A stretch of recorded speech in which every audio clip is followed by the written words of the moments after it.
diri kita ini, nah ini tolong dihafalkan, ini pernah saya sampaikan di beberapa tempat juga, ada yang disebut jasad. Nih, tubuh yang ini, yang kasar ini, yang ada syahwat di dalamnya, ada emosi di dalamnya, ada nafsu di dalamnya. Nah, nafsu bahasa Indonesia ya, bukan nafsu bahasa Arab. Jasad ini di dalamnya ada apa? Ada nafs. Apa arti nafs? Jiwa. Nah, jiwa ini dia punya beberapa tingkatan. Ada jiwa yang ammarah, bukan amarah. Amarah suka marah-marah. Kalau ammarah itu ammarah bisu, yang banyak menyuruh kepada keburukan. Itu si jiwa itu. Ya. Dan dia punya karakter yang banyak. Ya. Nanti kalau udah meninggal namanya disebut lawamah, suka mencaci diri sendiri. Maka ditandain orang kalau habis maksiat dia kemudian menyesal, ini namanya lawamah. Benar gak? Berarti dia sudah naik. Kalau ammarah ini mirip psikopat, orang salah tidak merasa salah. Bismillahirrahmanirrahim. Semoga Allah membuka qalbu kita, pikiran kita, merendahkan hati ini supaya mampu menerima hakikat-hakikat dari Allah Subhanahu wa taala. Al-Fatihah. A'udzubillahi minasyaitonir rajim. Bismillahirrahmanirrahim. Ar-Rahmanir-Rahim. Maliki.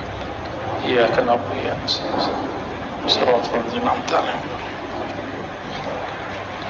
Di pertemuan pertama kami menghantarkan tentang Islam, iman, ihsan. Tentu masih ingat sebagiannya. Islam, iman, ihsan. Islam melahirkan ilmu namanya fiqh. Dalam fiqh itu orang kalau ingin memahami hukum yang zahir, dia punya jalan namanya mazhab. Maka mustahil kalau ada orang hari ini tidak mau bermazhab. Apa yang terjadi jika tidak bermazhab? Maka akan muncul perseteruan panjang bahkan di masjid-masjid. Ya. Ada namanya mazhab Syafi'i, ya. Ada mazhab Maliki, mazhab Hanafi, mazhab Hanbali, masih banyak mazhab-mazhab yang lain, tapi yang bertahan cuma 4 itu. Ya. Lalu al-iman. Al-iman itu melahirkan ilmu namanya ilmu tauhid, ilmu aqidah. Nah, ini melahirkan aqidah ahlus sunnah wal jamaah. Yang nama ini sering diperdebatkan dan diperebutkan oleh banyak aliran sekarang. Kenapa? Karena Nabi menjamin kulluhum finnar illa firqa wahida. Semua umatku itu nanti masuk neraka kecuali satu kelompok, yaitu ma'ana alaihi washabi, yang ikut aku dan sahabatku. Diterjemahkan dalam bahasa akidah dengan ahlus sunnati wal jamaah. Karena ini diperebutkan, banyaklah hari ini orang ngaku ahlus sunnah. Itu ya, dan tolong hati-hati, ahlus sunnah itu juga mempunyai madrasah-madrasah. Disebutlah madrasah Imam Thahawiyah, ada madrasah Imam Asy'ariyah, ada madrasah Imam Al-Maturidiyah. 3 madrasah itu sekarang yang populer cuma 2, Asy'ari, Maturidi. Maka ada orang ingin menyusup ke yang ketiga itu, yang Tahawi. Diambillah teks Imam Tahawi, lalu mereka talbis, mereka manipulasi teksnya sehingga terkesan akidah mereka masuk bagian akidah Imam Tahawi. Akhir banyaklah santri-santri mahasiswa pulang dari beberapa wilayah di Timur Tengah. Ya, ada satu negara yang mengajarkan kitab itu. Pulang-pulang mereka kemudian membatalkan akidah Asy'ariyah Maturidiyah yang kita kenali dengan sifat 20. Ya, pernah belajar ya Bapak Ibu? Masih diajarin nggak di sini? Udah enggak ya? Atau nggak boleh ngaji itu di sini? Harus ada Pak yang ngaji itu di sini.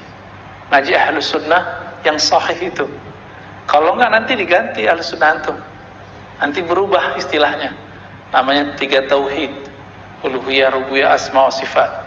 Itu sudah isinya, kontennya, istilahnya tidak masalah, tapi isinya, definisinya itu bertentangan dengan yang tadi.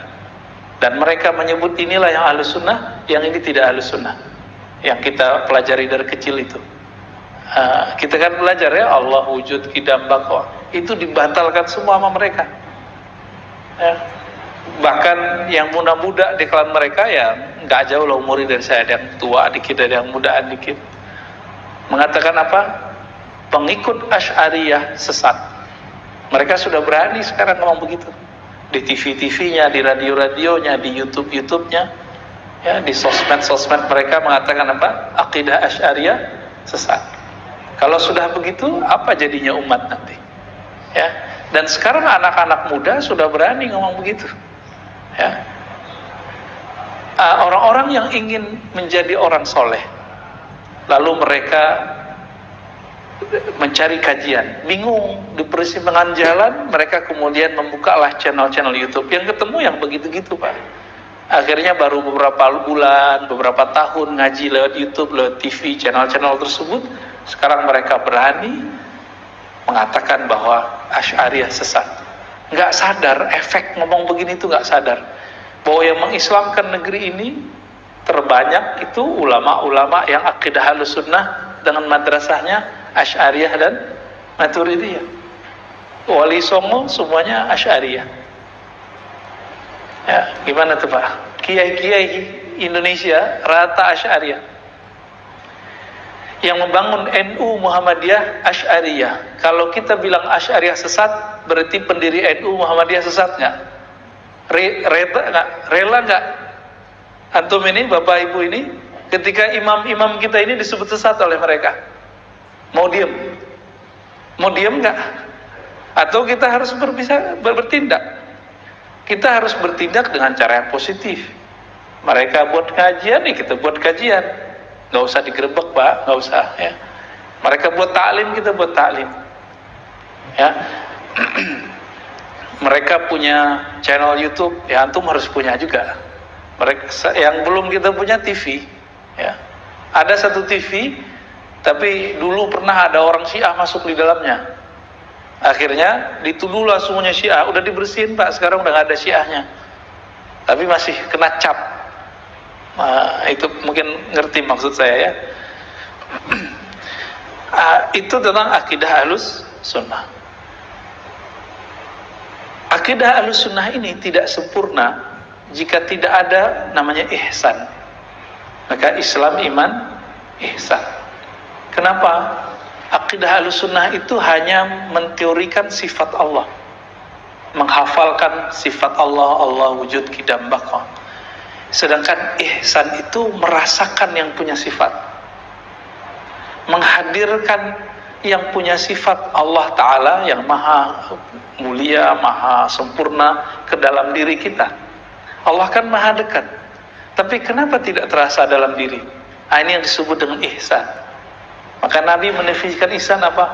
Engkau beribadah seakan memandangnya, jika tidak engkau merasa dipandangnya. Kalau udah masuk ke sini, perdebatan hilang. Tadi rame ya. Tadi saya bahas tentang Ahlus Sunnah, alirannya panas nggak pala tuh? Panas Pak. Emosi kita naik.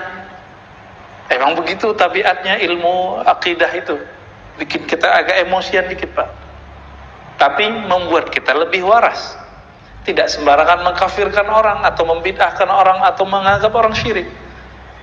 Baik. Semua ilmu ini, Islam, iman, tidak sempurna jika tidak sampai ihsan. Islam tadi, wujudnya kita tadi sholat subuh. Sholat subuh berapa rakaat? 2 rakaat. Sebelum sholat subuh kita wudu. Rangkaian sholat itu, siapa yang kita sembah diteorikan dalam ilmu akidah. Bagaimana sebenarnya yang disembah itu? Maka dirasakanlah dengan al-ihsan. Ilmu al-ihsan ini melahirkan suatu sikap para sahabat yang disebut zuhud. Ilmu kezuhudan ini memunculkan satu ilmu yang sekarang orang malu menyebut namanya, yaitu tasawuf. Gitu.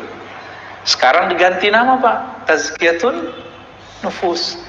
Ketika kita buka kitab Hadaikul Haqaiq, ternyata Tazkiyatun Nufus hanya satu bab di sini. Gak cukup modalnya itu. Karena diri kita tidak hanya nufus jamak dari nafs, jiwa. Diri kita ini, ini tolong dihafalkan, ini pernah saya sampaikan di beberapa tempat juga, ada yang disebut jasad. Nih, tubuh yang ini, yang kasar ini, yang ada syahwat di dalamnya, ada emosi di dalamnya, ada nafsu di dalamnya. Nafsu bahasa Indonesia ya, bukan nafsu bahasa Arab. Jasad ini di dalamnya ada apa? Ada nafs. Apa arti nafs? Jiwa. Jiwa ini dia punya beberapa tingkatan. Ada jiwa yang ammarah, bukan amarah. Amarah suka marah-marah. Kalau ammarah itu ammarah bisu, yang banyak menyuruh kepada keburukan. Itu si jiwa itu. Ya. Dan dia punya karakter yang banyak. Ya, nanti kalau udah meninggal namanya disebut lawamah, suka mencaci diri sendiri. Maka ditandain orang kalau habis maksiat dia kemudian menyesal, ini namanya lawamah. Benar gak? Berarti dia sudah naik. Kalau amarah ini mirip psikopat, orang salah tidak merasa salah. Naik lagi mulhamah, kadang soleh kadang tidak soleh. Kalau di masjid semangat sholat sunat, kalau nyampe di rumah hilang semangatnya. Di masjid semangat ngaji, di rumah hilang semangatnya. Kalau ketemu guru, ketemu teman, semangat untuk membangun iman dalam diri. Tapi kalau sudah sendiri, kemudian maksiat pun dilakukan. Ini namanya mulhamah. Kadang terilhami berbuat baik, kadang terilhami buat buruk. Orang ini hanya bisa diangkat menjadi mutmainnah jika dia rajin berzikir dan bimbing oleh ahli zikir. Nggak mungkin sendiri, Pak. Murid aja naik kelas harus ada wali kelasnya, harus ada gurunya. Masa nafs mau naik kelas nggak ada gurunya? Orang-orang kan egois, bilang, saya baca aja, saya ngaji di YouTube aja. Nggak bisa, itu masalah bukan ngaji di YouTube. Itu masalah adakah guide-nya yang akan membimbing kita berpindah dari nafs ke nafs. Jadi nafsu itu artinya apa? Bukan hawa nafsu, tapi gejolak jiwa. Gejolak ini hanya bisa ditenangkan jika dia membaca nama Allah sesering mungkin, berpuasa seteratur mungkin, lalu naiklah dia ke nafs mutmainnah. Orang inilah nanti yang dipanggil di sisi Allah, ya ayyatuhan nafsul mutmainnah. Inilah yang disebut mati sebelum mati. Karena ini panggilan nanti kita sekarat, Pak. Tapi jika dia berhasil melawan nafsnya dengan zikrullah, puasa lahir batin, maka dia sudah mati sebelum dirinya mati. Gitu. Ini yang disebut mati pertama. Kematian yang mesti kita lalui. Semoga nih Bapak Ibu yang hadir termasuk yang sudah sedang di tahapan itu atau mengarah ke sana. Di saat orang nggak bangun, kita bangun. Alhamdulillah ya. Siapa yang bangunin kita Bapak Ibu? Bangun sendiri atau